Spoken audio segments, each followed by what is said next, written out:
All right, ladies. So I wanted us to get together and do just like a little round table where we kind of talk about what you guys are seeing in the marketplace, what challenges you're facing. Do you have buyers that you're not able to find a property for? Let's just talk since we all work together. Y'all help me out with my buyers and stuff. So we are recording this. So I'm Amy Schrader with Remax Real Estate 10. I'm Christina Sump with Remax Real Estate 10, and I've been doing this for 2 years. Michelle Hodges, also with Remax Real Estate 10, and I am starting my third full year. Ashley Hunt with Remax Real Estate 10. I've been doing it for a year. All right. So we got a little bit of a variation there on the number of years of experience. So, and I'm not going to call anybody out on this. So y'all just kind of chime in as you want to. But what are you seeing in the market right now? Do you think that business has slowed down? Do you think it's picked up since the interest rates took a little drop in the end of the year last year? What do you think? I do think it's picked up some. I've seen that with a lot of my buyers. The problem that I'm having is that price range. A lot of people are approved around the 200,000 mark, and trying to find a home that doesn't need remodeled on top of that, that's hard to do. So that's been one of the biggest issues that I've been having. And then if they want that certain school zone, that home is not in that school zone. So just trying to put all that together has been the biggest struggle for me, for Gotcha. people that's in that price range. Okay. Same issue. I feel like the market is still quite slow. I feel like the inventory is low, and you're talking about having those homes. I feel like, one of the biggest issues that we face right now is our first-time home buyers. Trying to find, like Christina said, we have a tremendous amount of buyers that are in that 150 to 200 range for Yes. the local market, and trying to find a home, because that's what a lot of people don't understand, is that the home as well as the buyer have to qualify for some of those special mortgages, such as your FHAs, your THDAs, and all of those things. And so when she talks about the remodel, it's not really about how pretty that house is. It's whether or not that house is going to qualify for that particular mortgage. And so that is the tough part. Well, and some of it I think is cosmetic updates in that 200 range. It like is. it's still got the wallpaper and the 1970s Brady Bunch kitchen and things like that. One thing to keep in mind with those homes like you're talking about, especially if a lot of it is just like maybe cosmetic stuff, is, the buyer can probably get a 203K loan, which is an FHA product, which would give them money above and beyond that purchase price to make some repairs to the home so that they can kind of get it where they want it to be.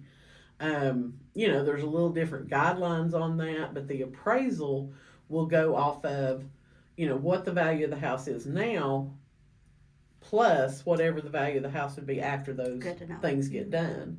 So, That if could be it's really if the helpful. house has like, if it's going to need all new wiring and the basement's flooding all the time, that may not be the ideal house to pick.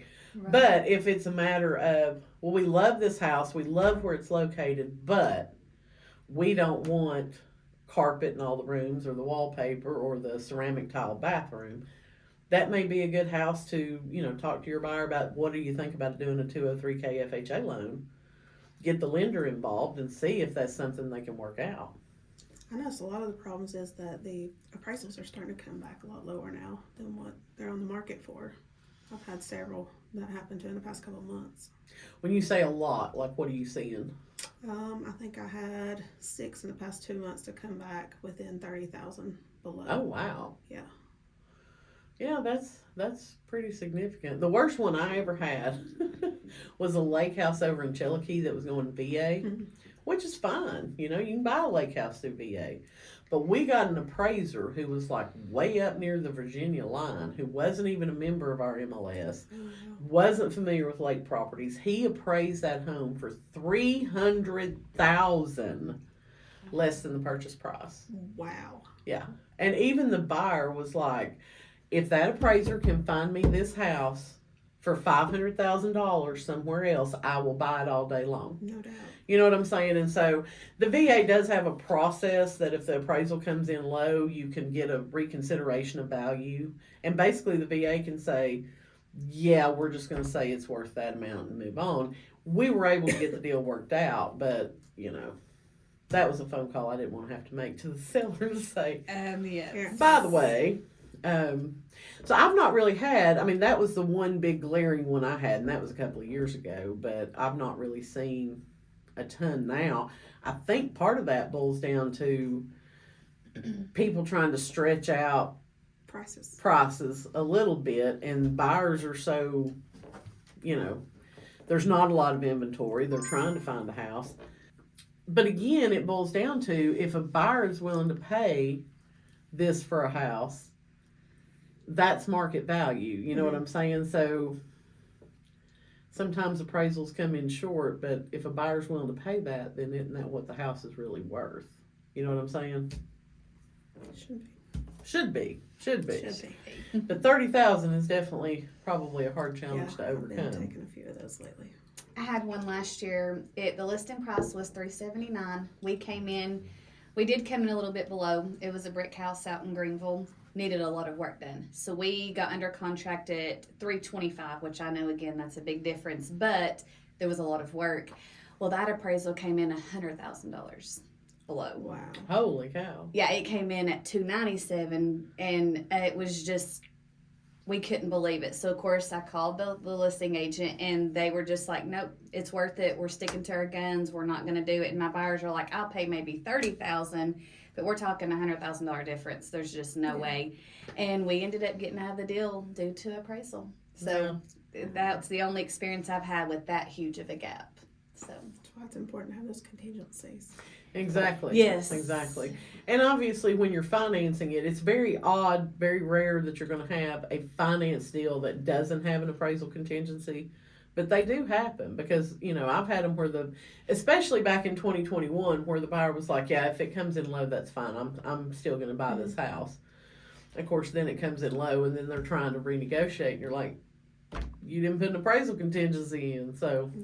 I mean, why don't you speak to, for a second, the ability for a VA buyer to have that appraisal gap in their offer? And sometimes I think folks don't understand that.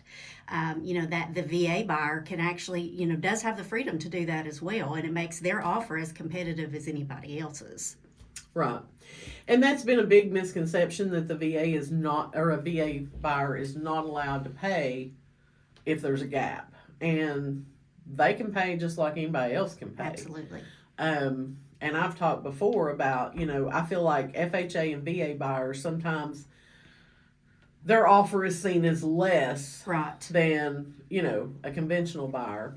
And with rates what they are right now, I mean, it's so much cheaper. We're talking a quarter to a half point interest rate difference between a conventional and an FHA, which is kind of odd. Normally your conventional rate is the absolute best rate, but right now those government rates are better. So, I tell my sellers don't discount them just because they're FHA or because they're VA. Absolutely. yes. Because, everybody thinks, oh, we're going to have to go through this, huge inspection for the VA.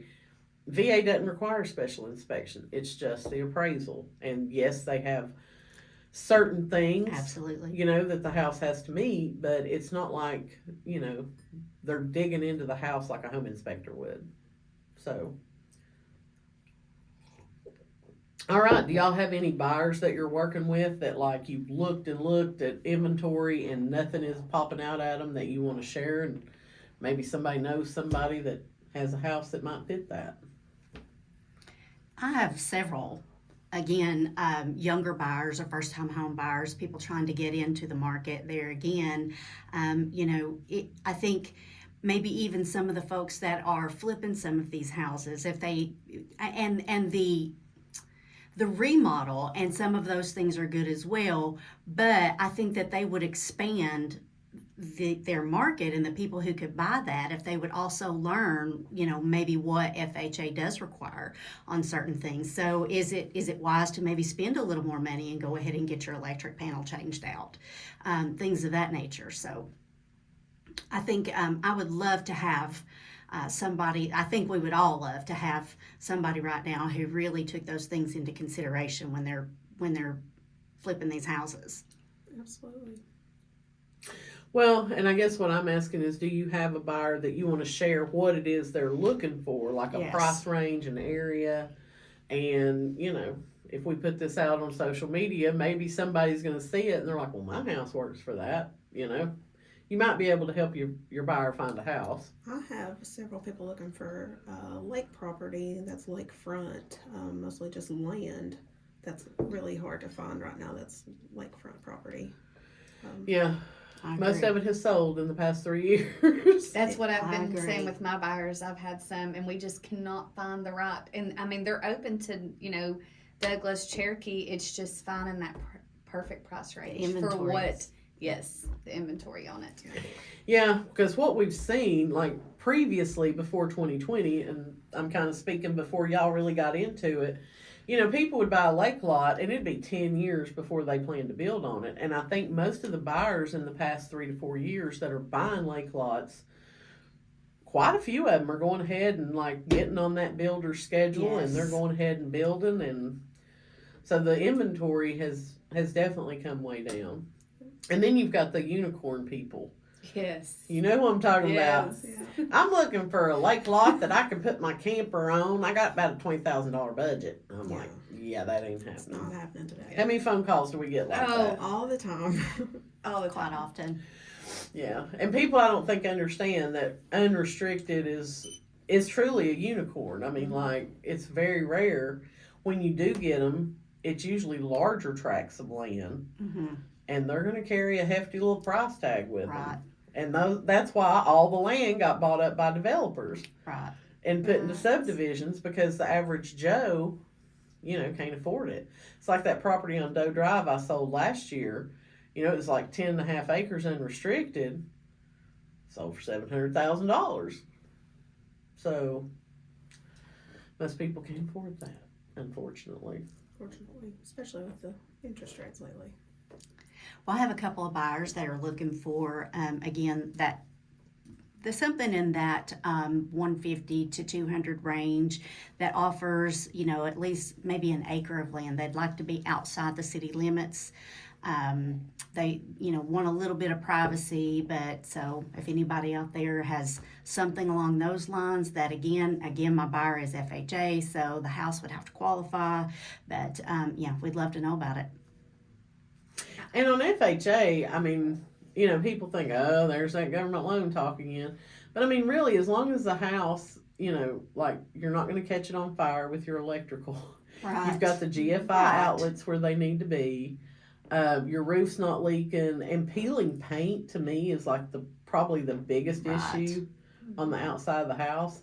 And then if you've got steps, more than likely you're gonna have to have a handrail, you know, even if Right. it's on the outside. So it's not like it has to meet a ton of things, just some Absolutely. basic safety issues. Absolutely. I'm sorry, you were gonna say something. Oh, I was just going to speak on what she was saying. I've got a handful of people that's actually approved a little bit less than that in the 150 range that would love to be on the west end of Morristown in that perfect school zone, that perfect property that does not need a remodel, that literally is move-in ready, and what I would give to find it. And it is hard in that 150 price range. And I've got one that's 175 that wants the West End as well. And it's just, you know, we've looked and we've looked and we've tried to seek other things. And it's just, you know, their family. And all of that matters.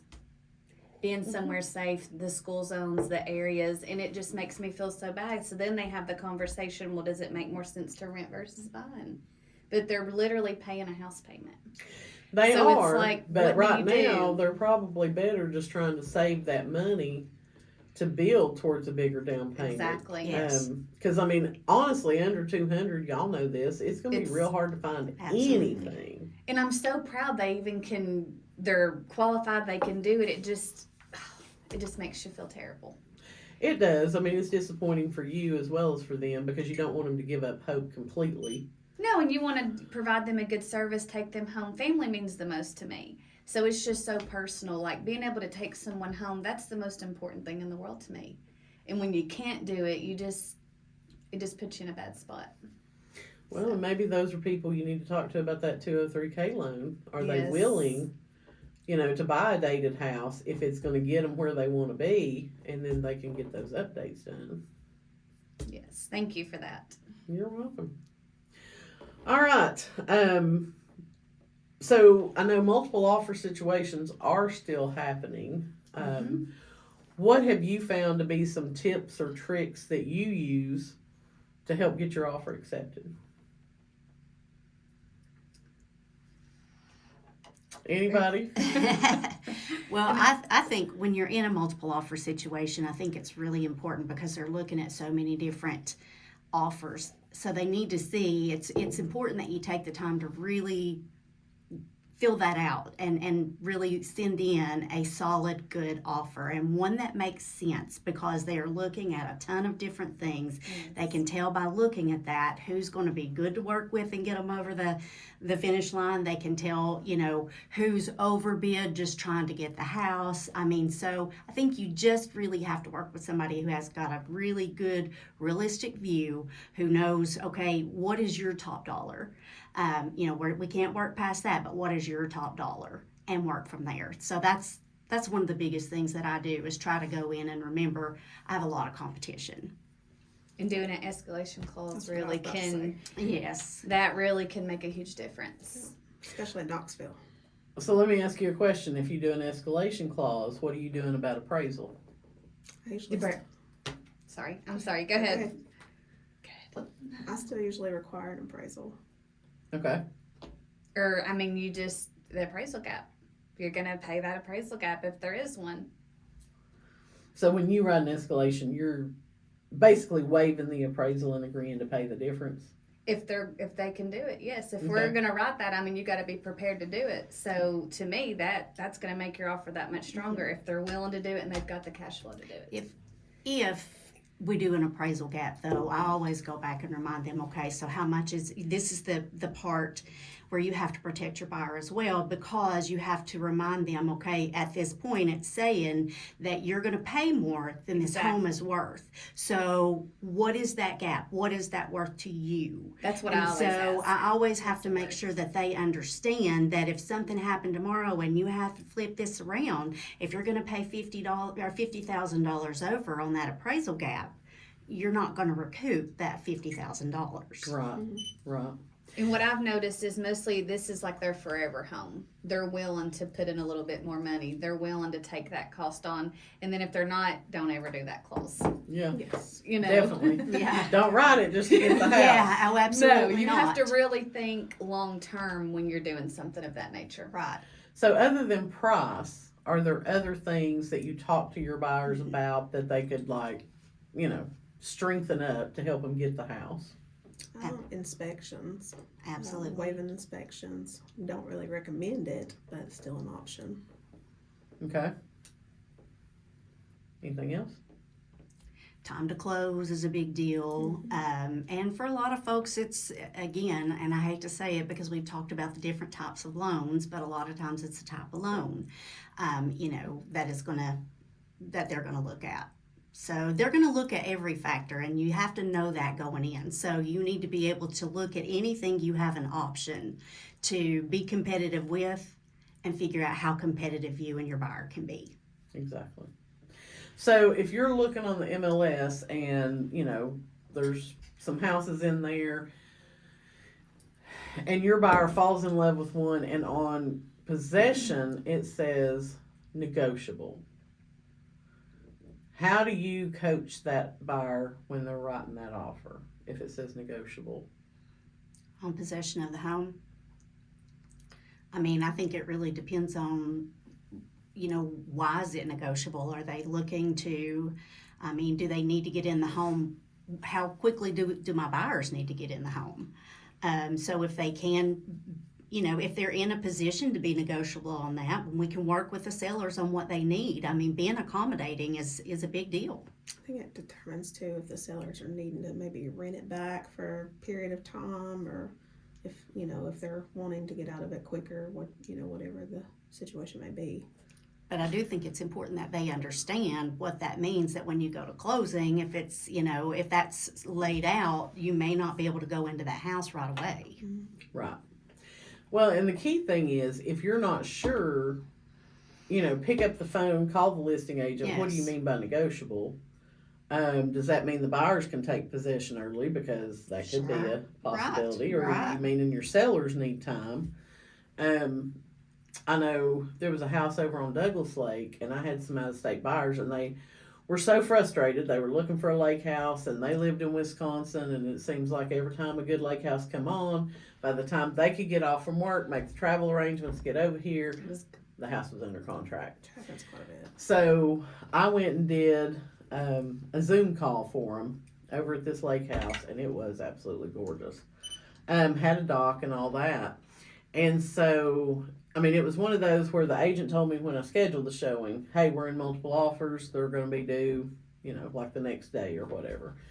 So, you know, I talked to them about that, and I said the closing possession, or the possession says negotiable, which probably to me means the seller needs time to find a place to go. They need the money from this to go buy something else.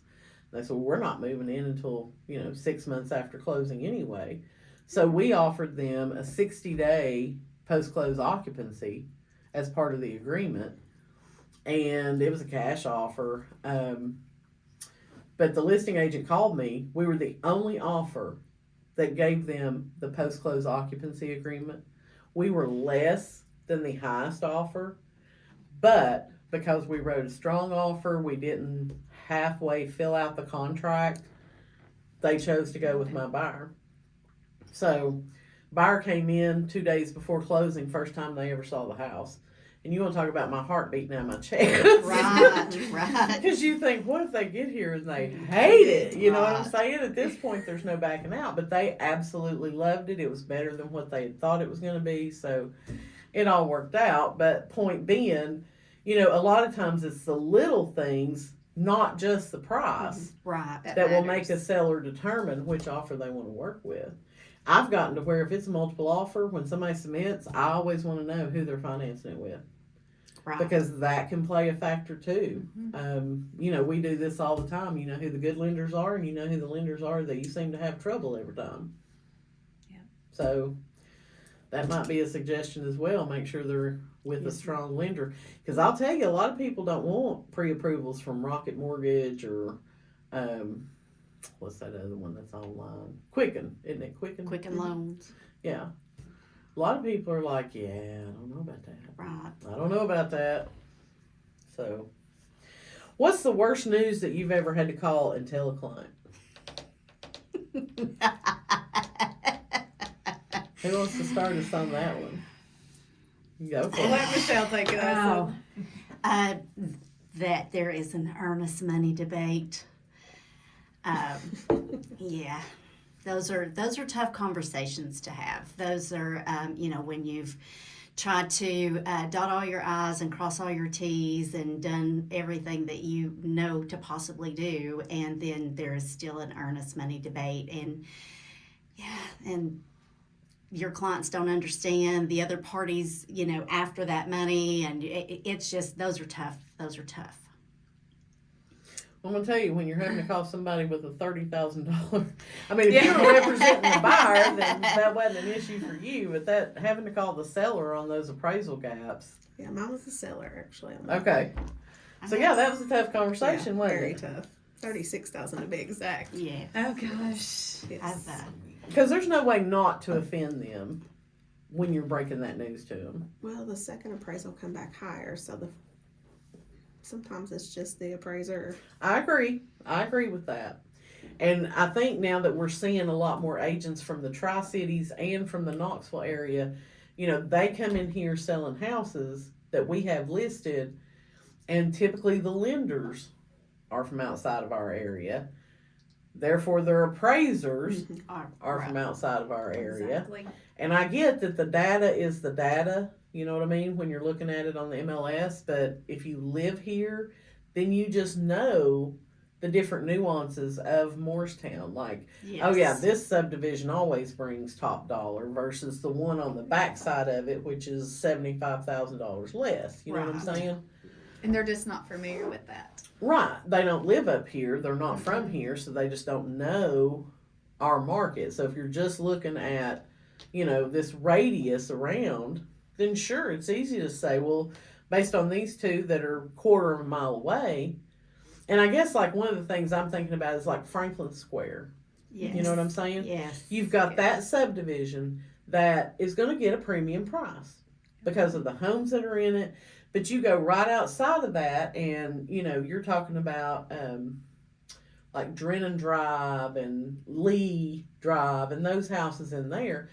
They're not going to get the same amount of money because they're not in Franklin Square. Right. And the appraiser, looking at it, well, it's just 5 houses down in some cases, or it's on the other side of the street. They don't know what they don't know if they don't issue live with up here. lakefront property or Yeah. Lakeview property, kind of like in Chillicothe. Yeah, I mean, I don't know that there's an exact dollar amount that you can put on, okay, well, if you have a lake view versus a non-lake view, this is how much you're going to get. But obviously, it's a premium to have a lake view. People are going to pay more for that. Absolutely. If they can't afford the lake view, usually their budget's like $150,000 less than if they can afford that lake view. Yeah. So, I have a highlight of telling clients what's the worst. Well, I was headed to close on a property. I was actually the buyer's agent, but here we're all in closing. Just talked to my buyers that morning. We're all excited. The sellers walk in. They have the most beautifulest family. They've got like 4 kids. The mom, you can tell she's just glowing. She's ready to go home to this new home. Well, needless to say, my buyer never showed up. And we're just sitting in the title company. Like at this point, an hour later has passed. I'm trying to call her. I'm worried, like, what has happened? Like, because this is not like her. She is a great communicator. And so we're sitting, and then I see the mom crying, the little boys. It was probably one of the worst things I've ever went through so far in my real estate career. And there was nothing I could do to make it any better. so they just ghosted you, huh? Absolutely the day of closing. And never have heard from her again until about 4 months later. She sent me a text, and I won't go into details because of the seller side situation, but I will never forget that day. And I will never forget the look on that mom's face. It was the most hurtful thing, and I don't know how I could fix it. But good news is they were still able to go home, and that's the best part of the story. So for like about a week it was bad, but then it did get better. So I'll tell you my nightmare story. I don't know if I've told y'all this one or not. So I had a house listed over on Pembroke. I don't know if you know where Pembroke is, but anyway, seller was getting relocated for work. She needed to sell the house. Cute little house. We went under contract. I think we even had multiple offers, but anyway, we went under contract with this buyer, and their agent had given me a pre-approval letter from a credit union here in town. And I reached out because we hadn't heard from an appraiser, I think it was. So I reached out to that lender.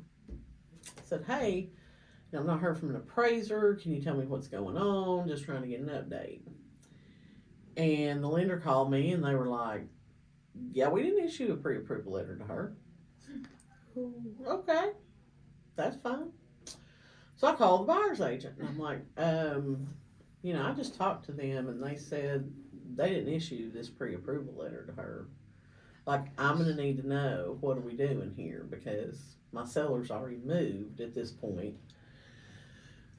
Oh, well, the buyer said, this is what the buyer's agent told me, that the buyer said that they tried and that Lowland couldn't do it because she had a job change recently.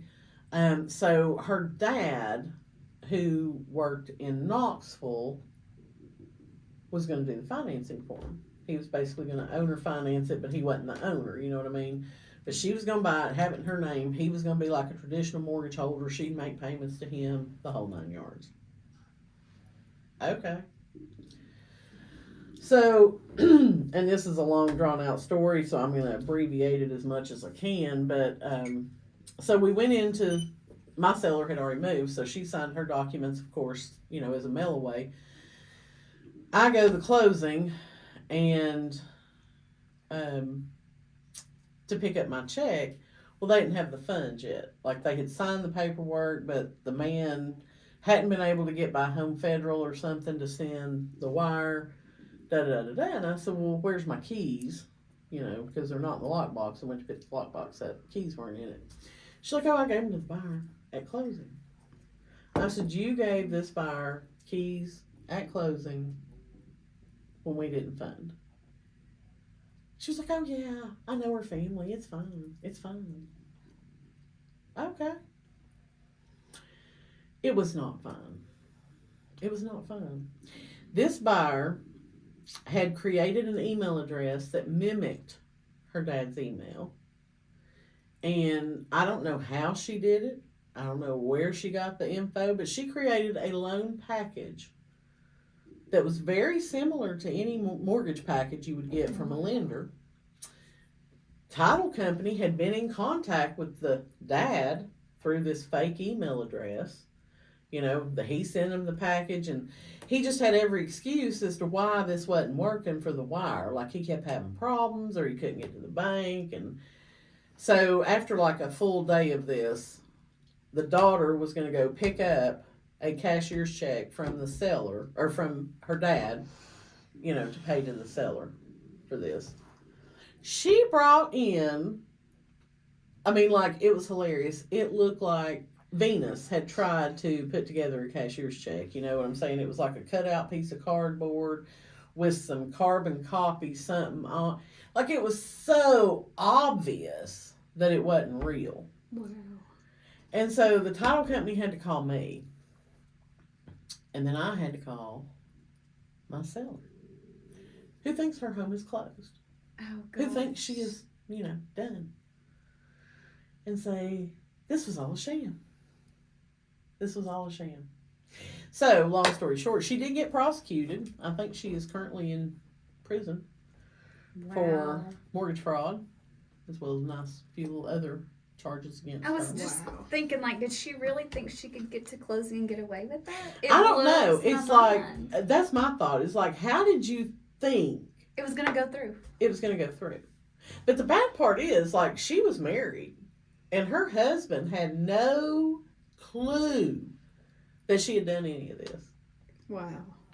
I'm telling you, people, I just don't understand. I don't either. I don't know how you, I'm like you, I don't know how you got to the point where you thought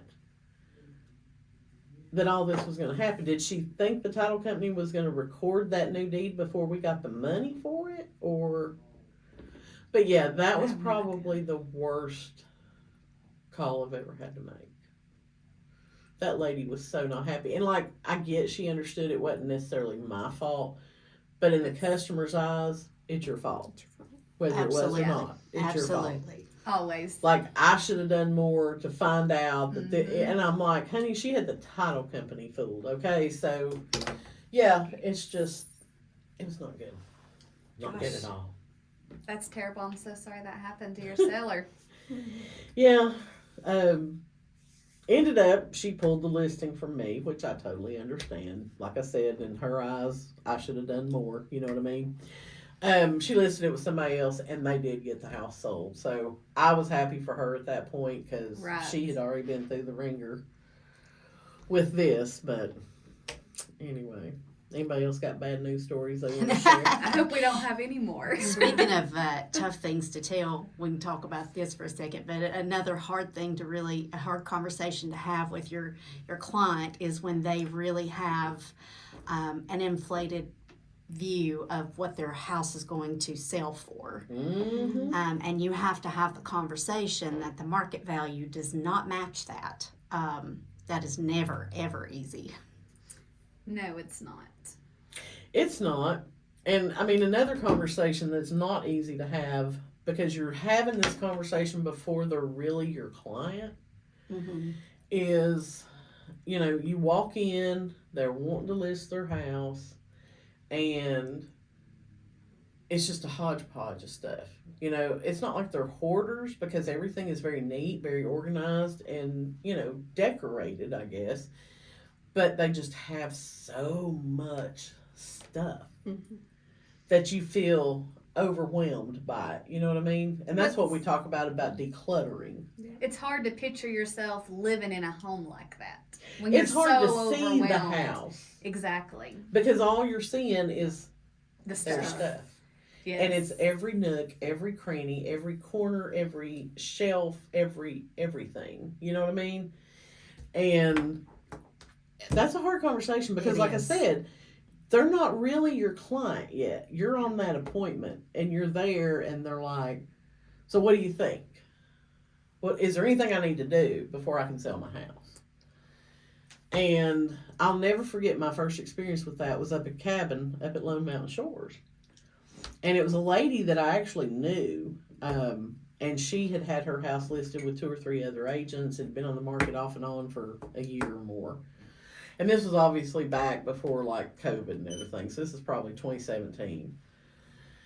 And it expired with that agent. I sent her a letter, and she called me when we come out there. Well, she had a gorgeous house. I mean, it was like 4,000 square feet, had a good view of the lake, sat on like a 15-acre lot over there in Lone Mountain Shores, because, you know, that's not unusual over there to have a larger size lot because of the way the land laid.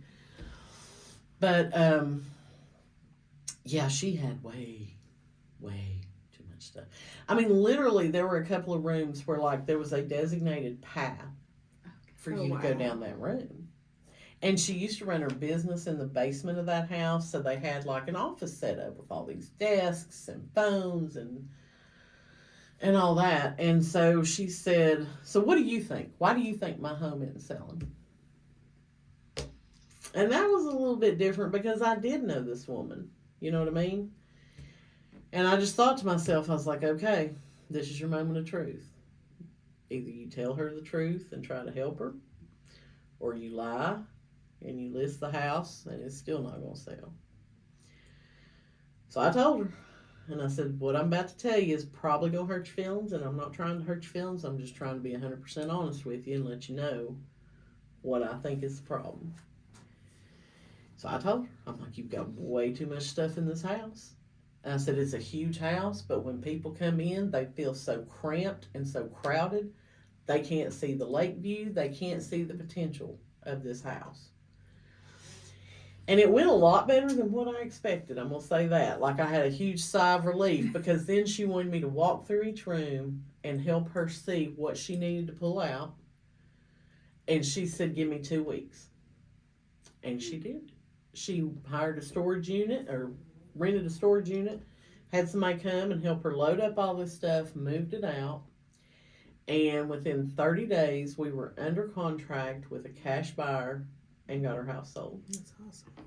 So it's a tough conversation to have, but when you have the proof Right. that helps you to back up what you're saying, It helps. it helps tremendously. But a lot of people can take that advice the wrong way. They get offended by it.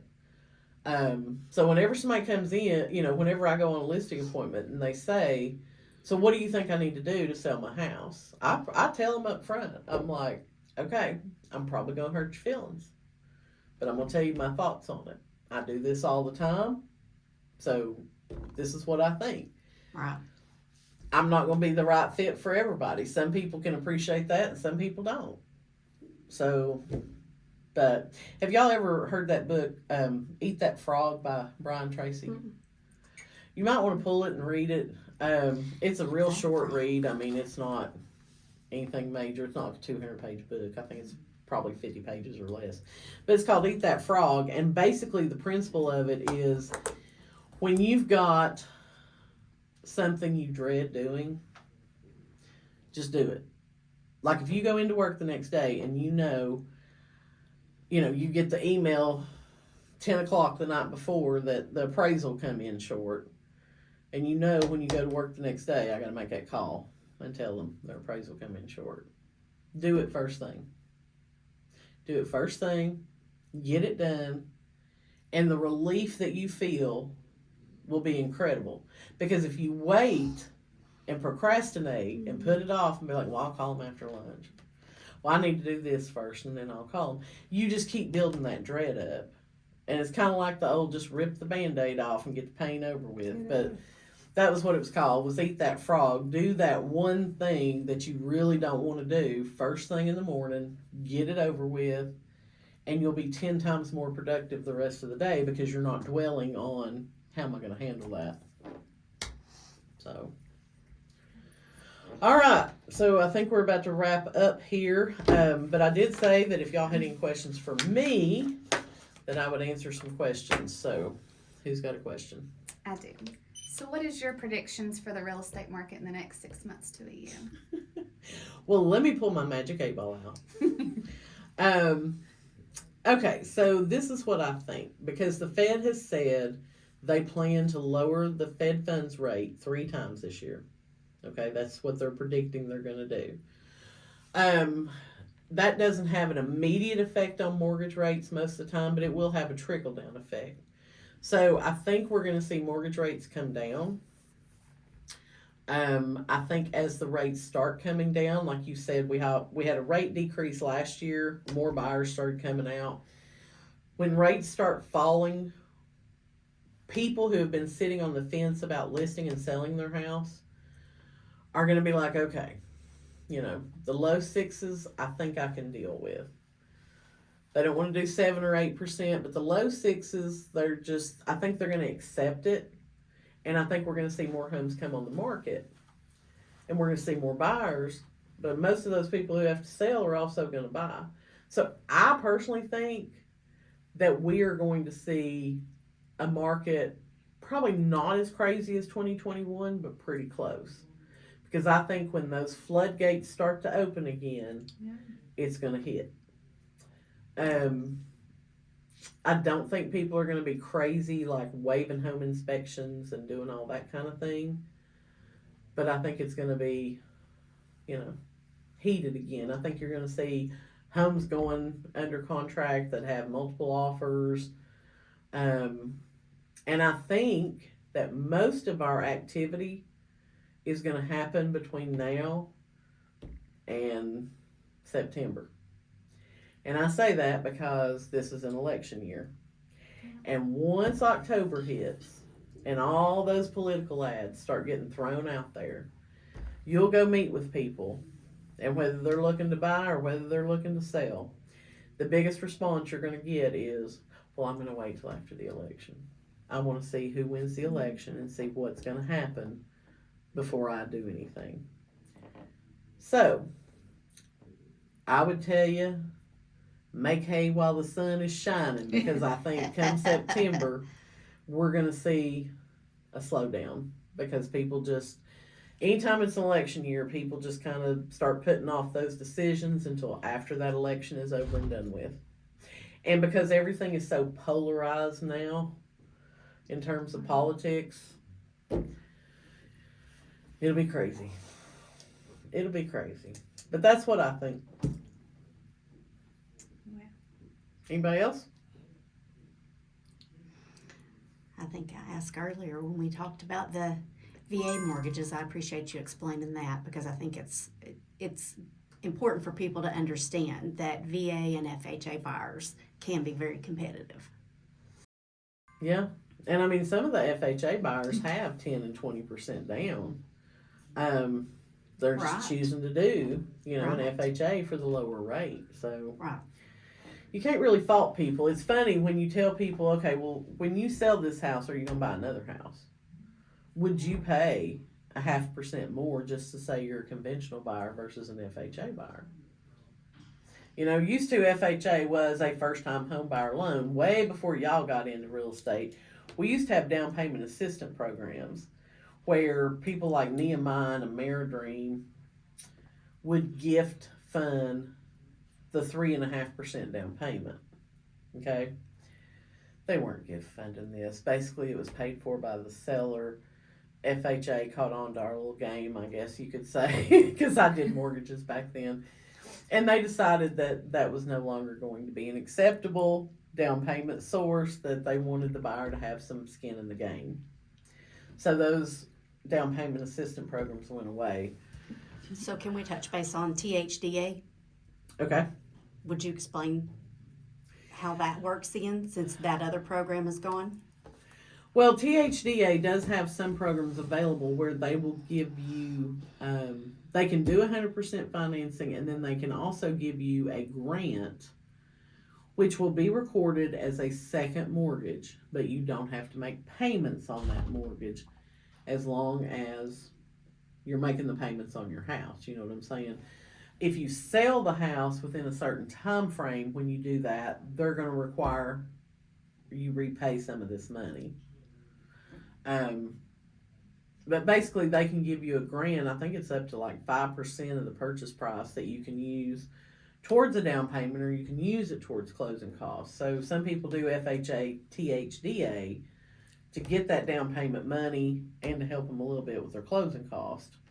And THDA is going to be a stricter set of guidelines for both the buyer and the house. Like, you know, you got to meet certain things. You got to be a first time home buyer, which does mean 3 years. Like, you know, if you owned a house 10 years ago, you're still a first time home buyer to THDA. So yeah, that's definitely an option to look at. I know the first home I bought, I went THDA, and this was years ago, almost 25 years ago. The guidelines were a lot different. They did require a survey back then. But you know, I'm a single mom, and it was like I had to write a letter to explain that I don't get child support. I just thought that was ludicrous, you know what I'm saying? You had to provide proof of what you were paying for daycare. Like, it wasn't just what was on your credit report. Like, Right. they truly looked at what money you spent out on a regular basis. So they have refined those processes, I think, a little bit. So next time we do it, we may need to pull Kim Swan or somebody in here to help answer Yes, some of that'd be these great. lending questions. But because things have definitely changed since I was in the game. And you, as a listing agent mostly, do you notice that where there's so many out-of-state buyers coming in trying to sell now, are they facing a lot of capital gain issues? You mean for like people that were out of state that bought here and then Wanting to now sell. they're selling to move somewhere else? Mm-hmm. I don't really see them facing it a whole lot. If they've lived, obviously the capital gains is you have to live in it for 2 years. Right. So if they're living in it for less than 2 years, I don't know that they're really making enough money right now that capital gains is going to hurt them. It's not going to be like if you bought in 2020 and tried to sell at the end of 2021, Mm-hmm. that'd probably hurt you. But people also need to remember that whatever improvements you've made to a property in that time will help offset what you're going to pay in capital gains, because they're looking at, okay, you bought the property at this, you invested X number of dollars in it. So I think right now a lot of people are going to be right at that break even Mm-hmm. if they have to pay anything. But I'm not an accountant, so you cannot take this as tax advice. We always have to put those disclaimers out Yes. there. But yeah, there was one that I thought was going to see an issue with capital gains, and then he started telling me like all the stuff that he had done to this house and, you know, the amount of money, and I was like, yeah, you're fine. I said, you probably want to talk to your tax person, but I think you'll be okay. So, but that's something people need to take into consideration. Like, it's not just, you know, well, I don't like the house, or I don't like where it's at, or I decided I wanted to be over here and sell your house and move. Like, there's things people have to take into consideration. Yeah. So, all right. Anybody else? Good deal. Well, thank y'all for coming in and doing this with me. I'd like to do it again in a couple of weeks. What do you think about the name Real Estate Ramblings? Sounds good to me. I like it. Thank you for having me. Well, you're welcome. Thank y'all for coming in and being a part of it. And then we'll get together in another couple of weeks and do it again. Sounds good. All right. Enjoy your day. Thank too. you.